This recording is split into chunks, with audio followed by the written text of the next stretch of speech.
ভারতের ইতিহাসে 1975 সালের 25শে জুন রাতে জারি করা জরুরি অবস্থা গণতন্ত্রের একটি অন্ধকার অধ্যায় হিসেবে স্মরণ করা হয়। জরুরি অবস্থার সময় দেশের নির্বাচন স্থগিত করা হয় এবং সরকার দেশের নাগরিকদের অধিকার দমন করে। 1971 সালে লোকসভা নির্বাচনে ইন্দিরা গান্ধী রায়বেরেলি আসন থেকে প্রতিদ্বন্দ্বিতা করেছিলেন। নির্বাচনে তিনি তার প্রতিদ্বন্দ্বী রাজনারায়ণকে পরাজিত করেছিলেন। পরাজয়ের পর রাজনারায়ণ নির্বাচনের ফলাফলকে আদালতে চ্যালেঞ্জ করেন। 1975 সালের 12 জুন এলাহাবাদ হাইকোর্টের বিচারপতি জগমোহন লাল সিনহা ইন্দিরা গান্ধীর নির্বাচন বাতিল করে দেন এবং পরবর্তীতে 6 বছরের জন্য তাকে নির্বাচনে প্রতিদ্বন্দ্বিতা করা থেকে নিষিদ্ধ করেন। তৎকালীন প্রধানমন্ত্রী ইন্দিরা গান্ধী নির্বাচনী অনিয়মের দায়ে দোষী সাব্যস্ত হন। এরই মাধ্যমে তার প্রতিদ্বন্দ্বী রাজনারায়ণকে বিজয়ী ঘোষণা করা হয়। এরপরে ইন্দিরা গান্ধী এই সিদ্ধান্ত বন্ধ করার জন্য 23শে জুন সুপ্রিম কোর্টে একটি পিটিশন দায়ের করেছিলেন। এরপর হাইকোর্টের রায়ের উপর স্থগিতাদেশ জারি করা হয়। এরপর 1975 সালের 25শে জুন রাতে তৎকালীন রাষ্ট্রপতি ফখরুদ্দিন আলী আহমেদ ইন্দিরা গান্ধীর নির্দেশে জরুরি অবস্থান ঘোষণা করে। সুচেতা কৃপলানি 1908 সালের 25শে জুন হরিয়ানার আম্বালায় জন্মগ্রহণ করেন। 1963 সালে সুচেতা উত্তরপ্রদেশের মুখ্যমন্ত্রীর দায়িত্ব গ্রহণ করেন। সুচেতা 28 বছর বয়সে ভারতীয় জাতীয় কংগ্রেসের প্রধান নেতা জে.বি. কৃপলানিকে বিয়ে করেন। বিয়ের পর তিনি রাজনীতিতে জড়িয়ে পড়েন। 1940 সালে তিনি ভারতীয় জাতীয় কংগ্রেসের মহিলা শাখার সর্বভারতীয় মহিলা কংগ্রেস প্রতিষ্ঠা করেন। 1942 সালে ভারত ছাড়ো আন্দোলনের সক্রিয় থাকার জন্য তিনি 1 বছরের জন্য কারারুদ্ধ হন। 1946 সালে তিনি গণপরিষদের সদস্য নির্বাচিত হন। 1949 সালে তিনি জাতিসংঘের সাধারণ পরিষদে প্রতিনিধি হিসেবে নির্বাচিত হন। ভারতের স্বাধীনতার পর তিনি নিজের দল কিষাণ মজদুর প্রজা পার্টি গঠন করেন এবং নতুন দিল্লি থেকে সাংসদ হন। সুচেতা কৃপলানি 1974 সালের 1 ডিসেম্বর নতুন দিল্লিতে मारा जान।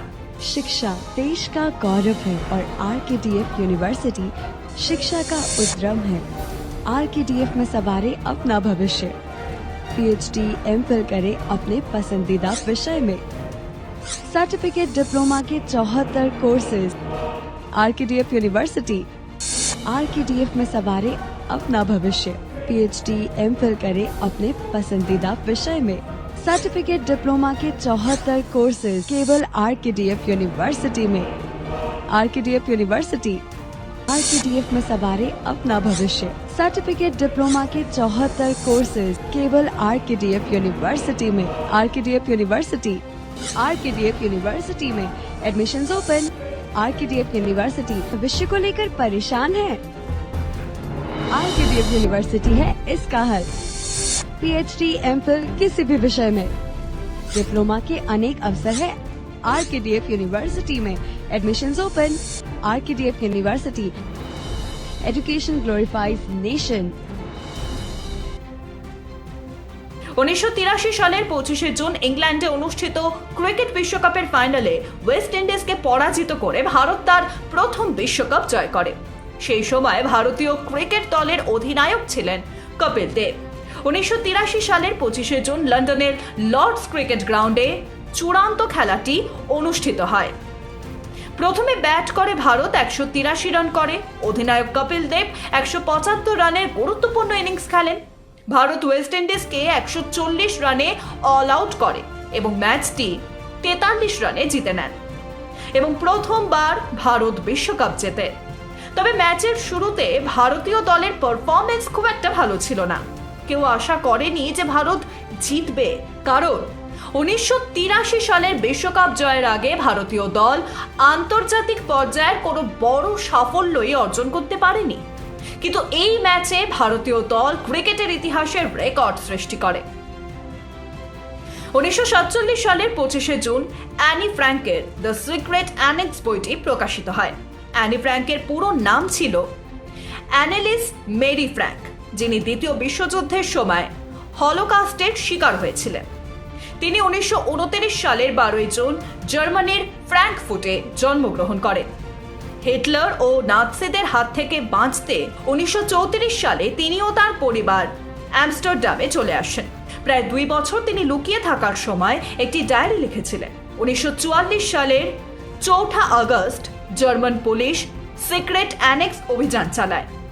অ্যানি ফ্র্যাঙ্ক 15 বছর বয়সে একটি কনসেন্ট্রেশন ক্যাম্পে মারা যান।